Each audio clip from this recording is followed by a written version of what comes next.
aquatic habitats are at far more risk than any other habitat on Earth. This is likely due to their sensitivity, as pollution is more diluted throughout aquatic areas, and the species in them are much more sensitive, which means they are much more in need of our help. I had first gotten my idea when I had heard of the success of breeding what's known as the tequila splitfin in captivity. These fish were introduced back into the wild after being bred in captivity by local hobbyists and whatnot. Hearing the success of them, I was inspired to keep threatened species in captivity, breed them, distribute them to other hobbyists so they can breed them, and eventually have them be introduced back into the wild. And I'm happy to report that after 2 months of doing this project, I've successfully bred 3 species of threatened and endangered fish, 2 of which are on the CARES list. The reason I am creating this video is to document my progress so far through video, and I will start uploading all progress through this project on YouTube from now on. Welcome to my fish room.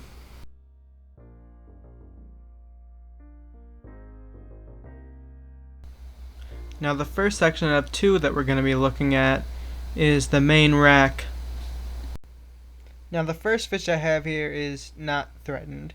This is the black ram cichlids, and while they do not look very black in the tank right now, that is because they are pretty new to the tank. Still getting used to the water, still getting used to just everything. But I swear when they were in the store, they were the most beautiful black rams I've ever seen. So if these are not a part of my project, then why am I keeping them? Well, it's because I really like them, and if I can sell the babies, I get a lot of funding for my project.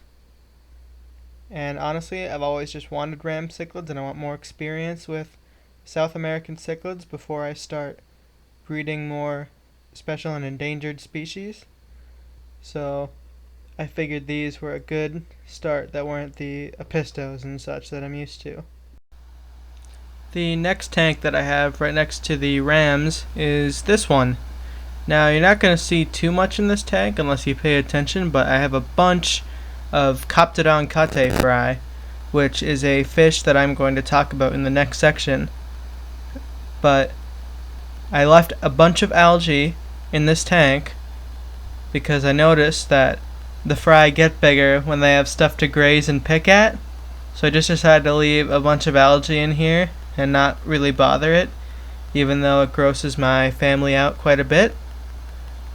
The other fish in here is 2 Loricaria parva, or I don't know if they're referred to as Loricariidae.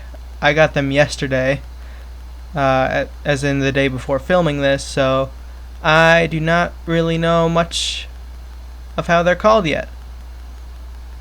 I used to have 3, but 1 unfortunately passed away just before filming this. It was meant to be a quarantine, but I decided to move some fry in here because you really can never have enough fry tanks. Now this tank probably looks the worst, but is most definitely the healthiest. In here we have 2 species.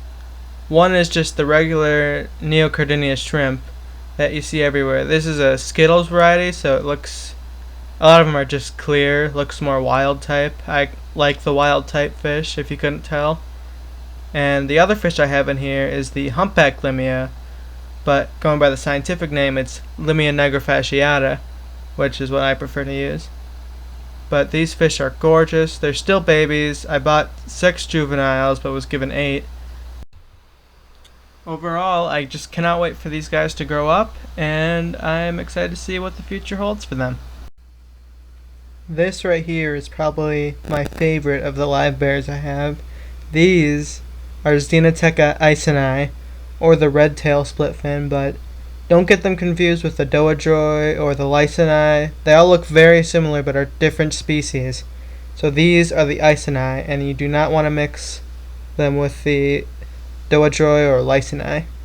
But these fish are amazing. They are gorgeous, probably some of my favorite looking goodeids, and they are just super entertaining to watch, pretty interactive for live bears even, and they haven't babies pretty easily. If you look closely, you'll probably see some of the little babies that are in there, and one of the females right now is super, super pregnant.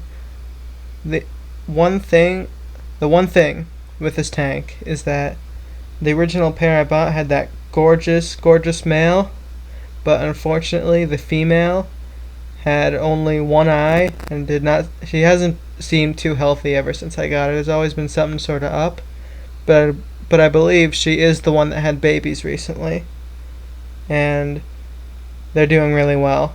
And she's doing okay. I get suspicious sometimes that she might be one step outside of death's door, but I'm gonna keep her alive as long as possible.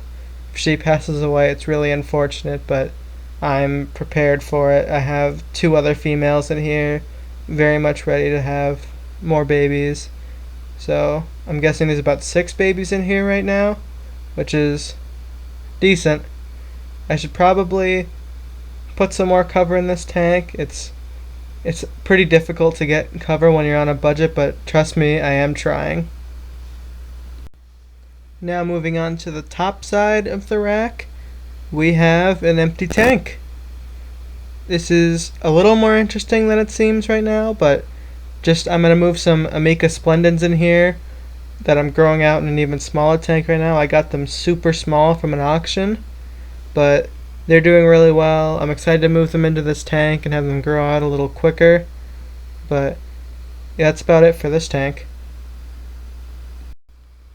Now these are probably the most fascinating, yet most camera-shy species I own.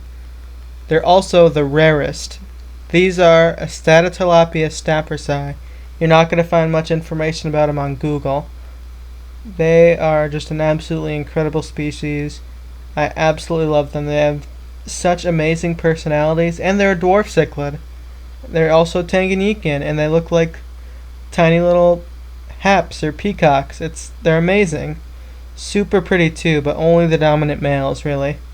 And they're pretty new to this tank still. I moved them in here recently. There's been a lot going on this past weekend for all my fish really, and they're doing great in here.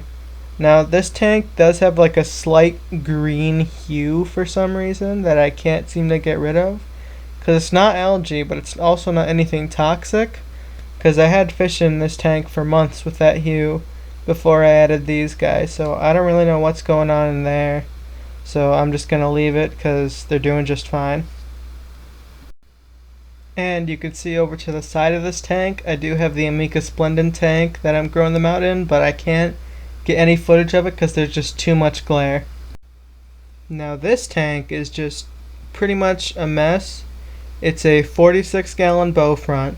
The light is completely broken. I'm waiting and saving up for a new one since I don't really have any spare lights like I usually do right now. And right now there's just some jewel cichlids in there because I like them. Again, I'm probably going to get rid of them soon because they're just taking up tank space, and I could move some of my bigger fish in there or keep some bigger fish in there or whatnot. Since it's a very mature tank, I feel like it would do well for the project, but again, I have to find a place to put the jewel cichlids first or rehome them or whatever. Here is the second part of the fish room. It's just 4 tanks on this side. There's a tank there on the right that I'm not going to talk about yet, and I'm going to save for a future video. This tank is one of 2 of my 20-gallon longs. Now I don't clean the algae much in here, or the detritus or whatever, because there's a bunch of fry that really like to pick on it, and they are growing so fast because of it. They are just doing amazing in here, and these parents are, as you can see in the video, very ferociously guarding these babies. These are Coptodon cattae, and they are just amazing, amazing fish. They come from the eastern part of Cameroon, from just 2 crater lakes in the wild, 2 very small crater lakes, and these are just probably the most fascinating cichlids I've seen parent fish, and they're just so much fun. And I have another pair too that I'm going to show you in a second. But yeah, these fish You could see that the parents are really, really colorful, just like that bright yellow and black and blue. It's just gorgeous, gorgeous fish. But they only get to that color when they're in breeding, and a few tanks from now, you're going to see one of the females and what they look like when they're not breeding. So if you get these fish, I recommend breeding them because mainly they're endangered and you really shouldn't be keeping them in communities, but also because they just look so much better. So if that's enough of a motivation for you, there you go. But yeah, these fish are amazing, and let's look at the other pair. Here's my other pair of the Captodon Kate, and you can just see how brightly colored that female is. She is super, super gorgeous. The male, he's a little shy, so he kind of loses his colors a lot, and as you can see right now, he's kind of trying to fend off the camera, but he is also scared of it, so he's losing color. But yeah, these are not as protective of parents as the ones above.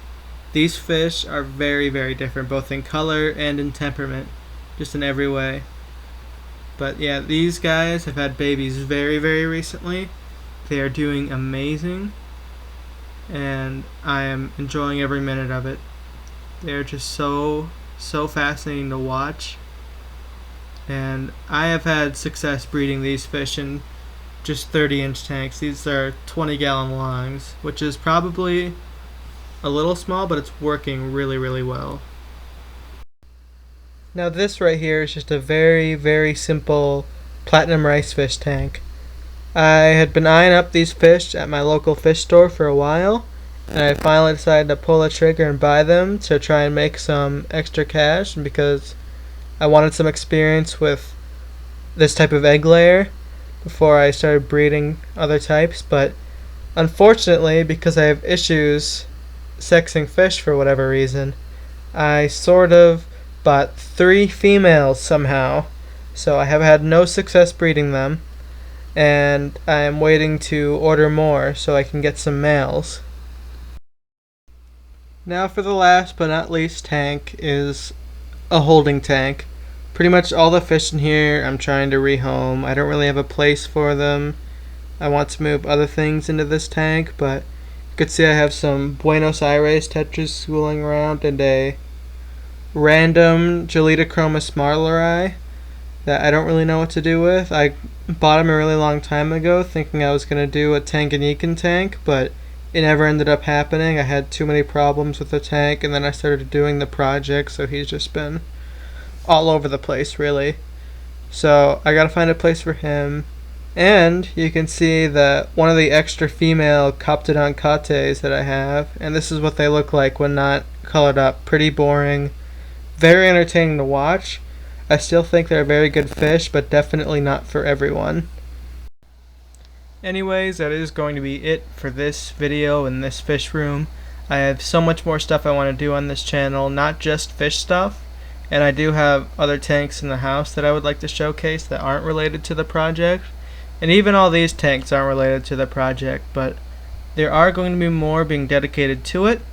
I have a lot of plans, I have a lot of ideas for this channel, and I'm so excited to experiment with all this new stuff that I have, like my new editing software, my new microphone which I'm using right now, and my new camera which I use to record this video. And as you can see, this was sort of a practice run. I don't really know everything of what I'm doing yet. I still have to figure out how to fix glare on all the tanks, and probably better audio and better public speaking, which you could tell I was not very good at because I don't really talk a lot, and I've been at home for a year, 2 years.